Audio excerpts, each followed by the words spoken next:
Chapter 5. That night was the most terrible time in all the memory of Galasat. When the fateful day had dawned, the tribe numbered 42 men, counting those who were too old to fight. When night came and the women had carried back to the village those who had died on the beach of Coral Cove, there remained only 15. Of these, 7 were old men. There was no woman who had lost a father or a husband, a brother, or a son. The storm lasted 2 days, and the third day we buried our dead on the south headland. The Aleuts who had fallen on the beach we burned. For many days after that, the village was quiet. People went out only to gather food and came back to eat in silence. Some wished to leave and go in their canoes to the island called Santa Catalina, which lies far off to the east, but others said that there was little water on that island. In the end, a council was held and it was decided to stay at Galasat. The council also chose a new chief to take my father's place. His name was Kimki. He was very old, but he had been a good man in his youth and a good hunter.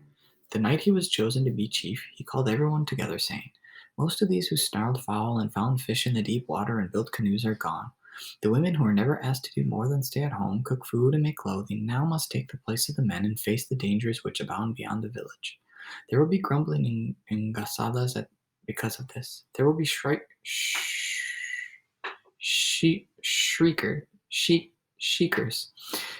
These will be punished, for without the help of all must perish."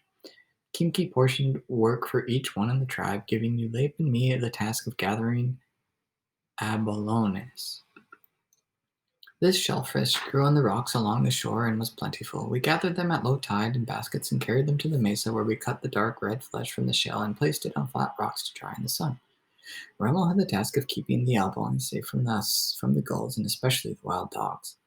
Dozens of our animals, which had left the village when their owners had died, joined the wild pack that roamed the island. They soon grew fierce and as wild ones and only came back to the village to steal food. Each day toward the evening, Ulep and I helped Rama put the albones in baskets and carry them to the village for safekeeping. During this time, other women were gathering the secret apples that grow on the cactus bushes and are called tunas. Fish were caught and many birds were netted. So hard did the women work that we really fared better than before when the hunting was done by the men. Life in the village should have been peaceful, but it was not. The men said that the women had taken the tasks that rightfully were theirs, and now they had become hunters. The men looked down upon them. There was much trouble over this until Kimki declared that the work would again be divided. Henceforth, the men would hunt and the women harvest. Since there was already ample food to last through the winter, it no longer mattered who hunted. But this is not the real reason why autumn and winter were unpeaceful in Galasat. Those who had died at Coral Grove were still with us. Everywhere we went on the island or the sea, wherever we were fishing or eating or sitting by the fires at night, they were with us. We all remembered someone, and I remembered my father, so tall and strong and kind.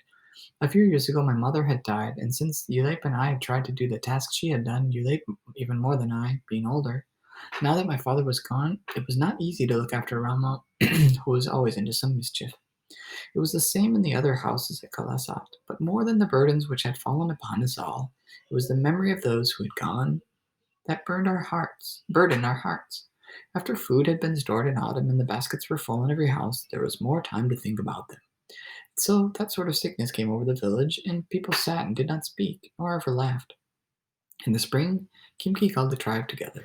He had been thinking, he said, during the winter, and had he had been thinking, he said, during the winter, and had decided that he would take a canoe and go to the east to a country which was there and which he had once been to when he was a boy. It lay many days across the sea, but he would go there and make a place for us. He would go alone because he could not spare more of our men for the village, and he would return. The day that Kimki left was fair. We all went to the cove and watched him launch the big canoe. It held 2 baskets of water and enough tunas and dried albona to last many days. We watched while Kimki paddled through the narrow opening in the rocks. Slowly he went through the kelp beds and into the sea. There he waved to us and we waved back. The rising sun made a silver trail across the water. Along his trail he disappeared into the east. The rest of the day we talked about the journey. Would Kimki ever reach this far country about which nothing was known? Would he come back before the winter was over? Or never? That night we sat around the fire and talked while the wind blew and the waves crashed against the shore.